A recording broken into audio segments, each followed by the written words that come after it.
Mais de 300 anos atrás, a costa noroeste da América foi atingida por um poderoso terremoto que causou vários incêndios e também desencadeou um enorme tsunami. Naquele dia, centenas de assentamentos foram submersos, milhares de pessoas desapareceram. A razão de tudo foi Cascadia. Esta é a chamada zona de subducção, o local onde uma placa tectônica converge em outra. A cada 250 anos, ocorre uma mudança em Cascadia que resulta em um terremoto de magnitude superior a 8. E sabe de uma coisa? A hora de Cascadia chegou novamente. Como sabemos que o perigo está se aproximando de nós? Muitas vezes acontece que antes do terremotos há flashes de luz inexplicáveis no céu ou pequenos tremores nas proximidades do vulcão. Mas as coisas são diferentes com Cascadia. Sem sinais de alerta, sem pequenos terremotos. Até o final do século passado, os geólogos nem sabiam que aquela zona era perigosa. Mais tarde, eles descobriram que a placa Juan de Fuca, que deveria descer sob a placa norte-americana e deslizar suavemente, ficou presa. A pressão entre as placas está aumentando e um dia toda a energia armazenada será liberada. Cientistas da Universidade Estatal de Oregon previram que a probabilidade de um terremoto nos próximos 50 anos é de 1 em 3. No entanto, também existe a possibilidade de que isso aconteça nos próximos anos. O desastre afetará todo o noroeste do Pacífico, os estados de Oregon, Washington, Wyoming, Idaho, Montana e o norte da Califórnia. Cascadia causará um terremoto com magnitude superior a 9. Ninguém pode prever exatamente quando isso acontecerá, mas os moradores da região são instados a estar sempre prontos e alertas. Afinal, alguns minutos de sobra podem salvar sua vida. É um fato bem conhecido que logo antes de um terremoto, os cães começam a uivar e os ratos começam a fugir. Esses animais podem perceber vibrações que nem conhecemos. A reação deles significa que a primeira onda sísmica se foi. Depois de 30 segundos, haverá um terremoto.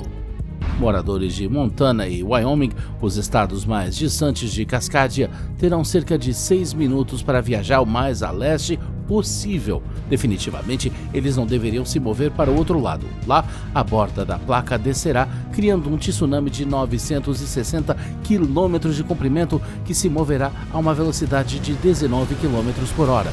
Como resultado da última falha tectônica em 1700, a onda gigante viajou 10.000 quilômetros e atingiu a costa do Japão. A água inundou os campos de arroz, arrasou mais de uma dúzia de edifícios e causou incêndios que destruíram outras construções. As pessoas fugiram para os lugares altos, mas ficaram sem abrigo ou comida.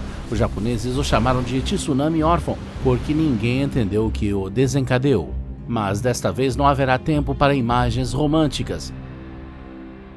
Como agir em caso de terremoto em Cascadia? Vai causar a destruição de milhares de casas, incêndios graves, deslizamentos de terra e rompimentos de barragens.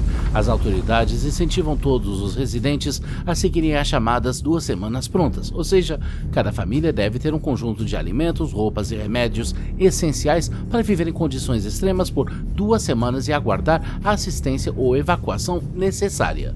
Mas para usar esse kit de sobrevivência, primeiro você precisa sobreviver ao tremor em sua própria casa. Para fazer isso, deve primeiro mover itens pesados e grandes para o chão ou prateleiras baixas e remover todas as coisas que possam cair sobre você. Certifique-se de que sua rota de fuga e portas estejam livres de obstruções, como objetos grandes ou móveis. Prenda computadores e TVs com cintas de segurança especiais e, o mais importante, instale travas de segurança nos armários da cozinha. Porque é essencial. Milhares de pessoas ficaram feridas e várias pessoas morreram durante o terremoto devastador em Northridge, Califórnia, em 1994 por causa de objetos soltos. E de acordo com o estudo da Universidade da Califórnia, em Los Angeles, mais de 50% das lesões durante o terremoto foram causadas pela queda de móveis ou coisas. Apenas 1% das lesões foram causadas por danos em edifícios. No entanto, se você mora em Oregon, que é o epicentro do evento, há algo mais que você precisa saber. O que você deve fazer se estiver no epicentro? Chão, cobrir, aguentar. Todos devem conhecer esta regra. Quando sentir tremores, você precisa ficar de joelhos, cobrir a cabeça e o pescoço, rastejar para debaixo da mesa, se possível, ou segurar em algo resistente. Quando o tremor parar, você deve sair do prédio. É melhor você estar preparado para o que verá lá fora. Milhares de prédios serão demolidos ou consumidos pelas chamas. Oregon tem grandes estoques de combustível, não apenas para o próprio estado, mas também para o sudoeste de Washington. Os tanques de combustível se deformarão e vazarão. Qualquer faísca será suficiente para iniciar um incêndio, mas você não deve parar. Cidades como Seaside, por exemplo, terão apenas 20 minutos para evacuar antes que um tsunami atinja toda a costa. Durante esse tempo, é necessário ir o mais fundo possível no interior do continente ou fugir para terras mais altas. A tribo indígena de Shoalwater Bay recebeu financiamento especial para construir uma torre de evacuação vertical de tsunami. No entanto, existem apenas 2 dessas torres nos Estados Unidos e elas não podem salvar a todos. O número de vítimas do tsunami pode chegar a mais de 70 mil pessoas no inverno e mais de 150 no verão. Todos que não tiverem tempo de escapar, sair ou ir para um terreno mais alto morrerão. Mais de 160 mil quilômetros quadrados serão inundados. Isso é particularmente verdadeiro em lugares como Seattle, Portland, Eugene, Salem, Vancouver Island e Victoria. Parece que não pode ficar pior. Mas e se puder? E se a falha de Cascadia não for o fim? O desastre em Cascadia pode iniciar uma reação em cadeia.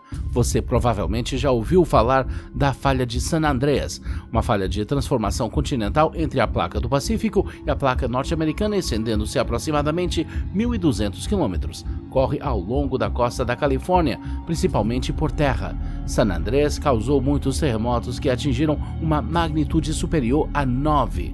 O mais famoso é o terremoto de São Francisco em 1906. Tremores de alta intensidade foram sentidos do sul do Oregon ao sul de Los Angeles e no interior até 70 quilômetros no centro de Nevada. Como resultado do terremoto e dos incêndios subsequentes, até 3 mil pessoas morreram e cerca de 300 mil pessoas ficaram desabrigadas. 80% dos edifícios foram destruídos. O terremoto foi acompanhado pela ruptura da falha de superfície ao longo da falha de San Andreas, deslocamentos transcorrentes medidos até 8,5 metros. E aqui está a coisa mais importante: a falha de San Andreas se funde com o limite da placa da zona de subducção Cascadia ao norte do Cabo Mendocino. Há alguns anos atrás, os pesquisadores decidiram testar se eles afetavam uns aos outros ou não. Acontece que nos últimos 3.000 anos, um grande terremoto em Cascadia levou à ruptura da falha de San Andreas de 9 a 11 vezes. Isso significa que, quando Cascadia for atingida por um terremoto, San Andreas seguirá o exemplo. Os terremotos seguirão um após o outro, desencadearão um tsunami. Desta vez, a devastação se espalhará por um extenso território do Canadá ao México. Se você acha que a catástrofe afetará apenas a costa noroeste da América, dê uma boa olhada no mapa. Cascadia fica dentro do chamado Anel de Fogo. Essa é uma cadeia de vulcões, alguns dos quais é melhor não acordar, como Yellowstone. Sua supererupção seria igual à força de 1.000 bombas atômicas de Hiroshima explodindo a cada segundo. Vocês querem saber mais? Confira meu vídeo sobre Yellowstone.